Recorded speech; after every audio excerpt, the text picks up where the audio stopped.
ಕಾಪುವಿನ ಕಂಬಳದ ಪೂರ್ವ ಸಿದ್ಧತೆ ಏಕಾಏಕಿ ನಡೆದಿದ್ದಲ್ಲ. ಬಹಳ ಹಿಂದೆನೇ ಮಾನ್ಯ ಗುರುಮೇ ಸುರೇಶ್ ಶೆಟ್ಟರು ಸ್ಥಳೀಯ ಶಾಸಕರು ಇದನ್ನ ಜಿಲ್ಲಾಡಳಿತದ ಚರ್ಚೆ ಮಾಡಿ ನಿಶ್ಚಯ ಮಾಡಿ ಇದಕ್ಕೆ ಸ್ವಂತ ಹಣವನ್ನು ಖರ್ಚು ಮಾಡಿ ಇದನ್ನ ಪ್ರಾರಂಭ ಮಾಡ್ತಾ ಇದ್ದಾರೆ.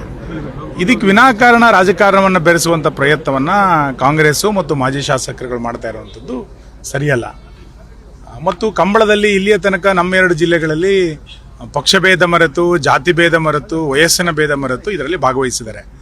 ಒಂದು ಹೊಸ ಸಂಪ್ರದಾಯಕ್ಕೆ ಕಾಪು ಮತ್ತು ಜಿಲ್ಲಾಡಳಿತ ಹೊರಟಿರುವಂಥದ್ದು ಎಷ್ಟಕ್ಕೂ ಸರಿ ಇಲ್ಲ.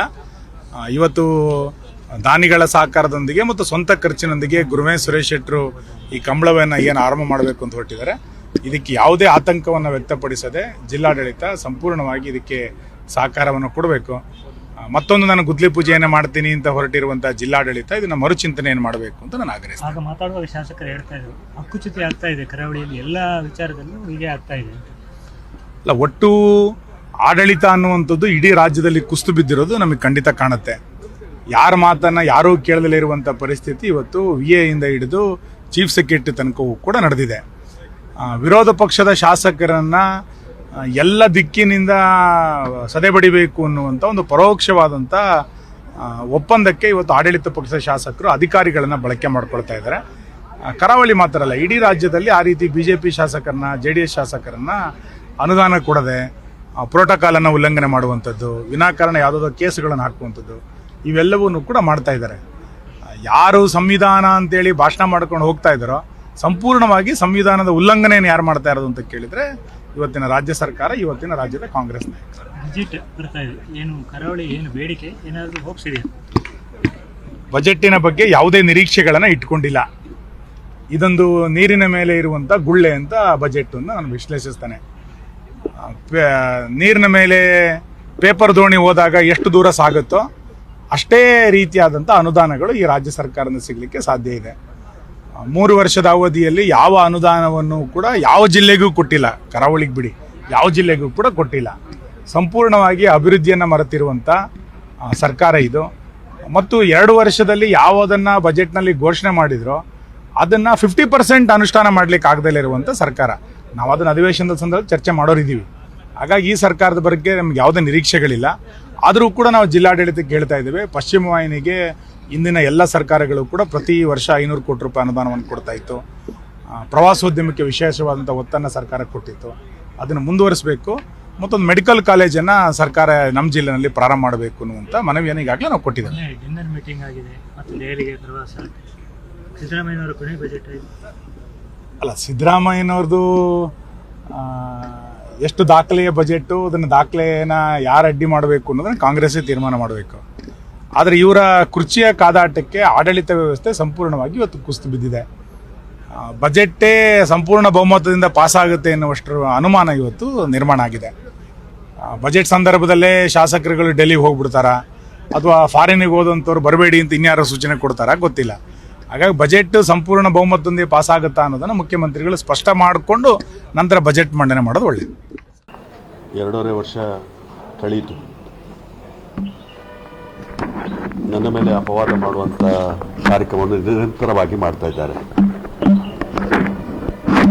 ಇವತ್ತು ಕಂಬಳ ಅನ್ನುವಂಥದ್ದು ಜನಪ್ರತಿನಿಧಿಯಾಗಿ ಪ್ರಥಮವಾಗಿ ನಾವು ಹುಟ್ಟುಹಾಕಿರುವಂಥದ್ದು ಪುತ್ತೂರಿನಲ್ಲಿ. ಮೂಡೂರು, ಪಡೂರು, ಬಂಟ್ವಾಳ ಮತ್ತು ಮೂಡುಬಿದ್ರೆಯಲ್ಲಿ ಕೂಡ ನಾನು ಗೌರವಾಧ್ಯಕ್ಷನಾಗಿದ್ದೆ. ಮೊನ್ನೆ ನಮ್ಮ ಎರ್ಮಾಲ್ ಕಂಬಳದಲ್ಲಿ ನನ್ನನ್ನು ಸನ್ಮಾನ ಮಾಡಿದರು, ಅದಕ್ಕೆ ಸಹಕರಿಸಿದ್ದೇನೆ ಅಂತೇಳಿ.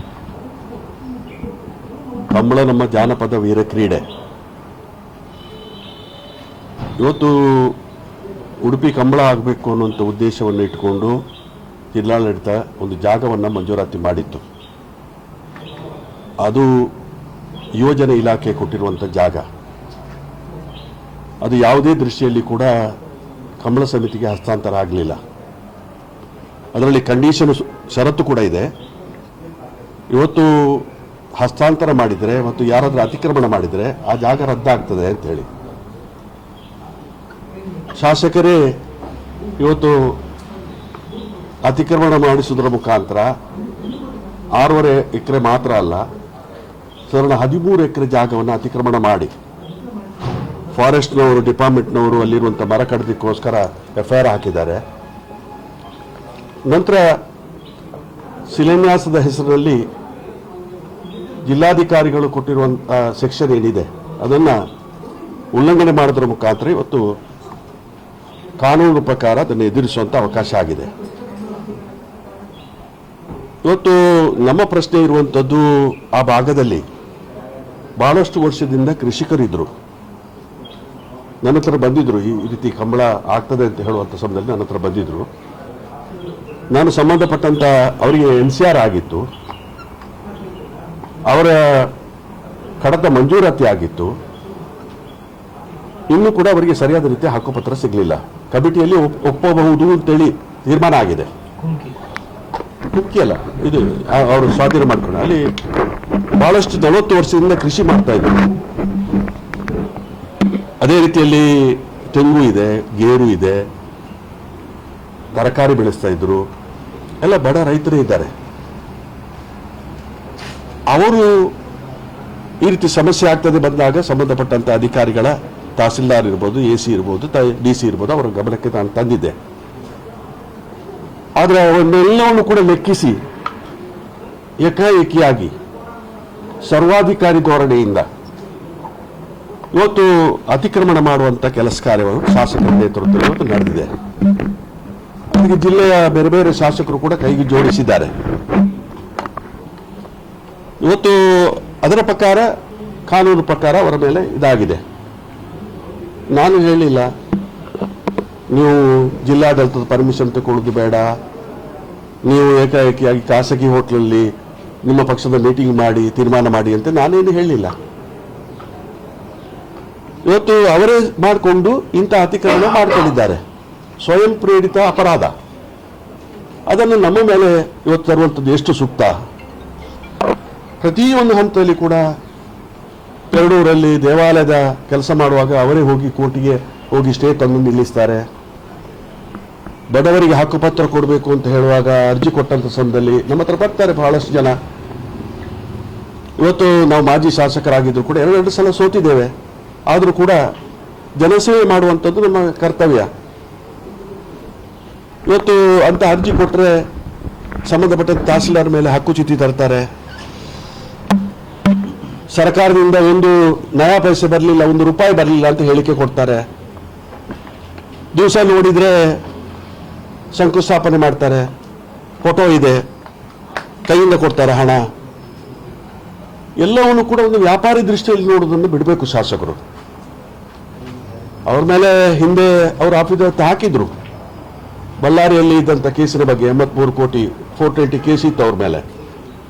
ಆದರೆ ಅದನ್ನೇ ಇಲ್ಲಿ ಮುಂದೆ ಬಳ್ಳಾರಿಯ ಇದನ್ನೇ ಇಲ್ಲಿ ಮುಂದುವರಿಸುವಂಥದ್ದು ಎಷ್ಟು ಮಟ್ಟಿಗೆ ಸರಿ? ಇಲ್ಲಿ ಜನಪರವಾಗಿರಬೇಕು, ಜನರ ಸಮಸ್ಯೆಗಳಿಗೆ ಸ್ಪಂದನೆ ಮಾಡಬೇಕು. ಜನರ ಸಮಸ್ಯೆಗಳಿಗೆ ಸ್ಪಂದನೆ ಮಾಡೋದೇ ತಪ್ಪು ಅನ್ನುವಂಥ ರೀತಿಯಲ್ಲಿ ನಮ್ಮ ಮೇಲೆ ಗೂಬೆ ಕೂರಿಸುವಂತ ಕೆಲಸಕಾರ ಮಾಡ್ತಾರೆ. ಅದು ಜನ ತೀರ್ಮಾನ ಮಾಡಬೇಕು. ಅದೇ ಗೊಂದಲ ಇರೋದೇ. ಈಗ 4ನೇ ತಾರೀಕಿಗಾದ್ರೆ ಸರಿ, 28ಕ್ಕಾದ್ರೆ ತಪ್ಪು. ಹೇಗೆ 4ನೇ ತಾರೀಕಿದ್ದು ರದ್ದಾಗಿದೆ.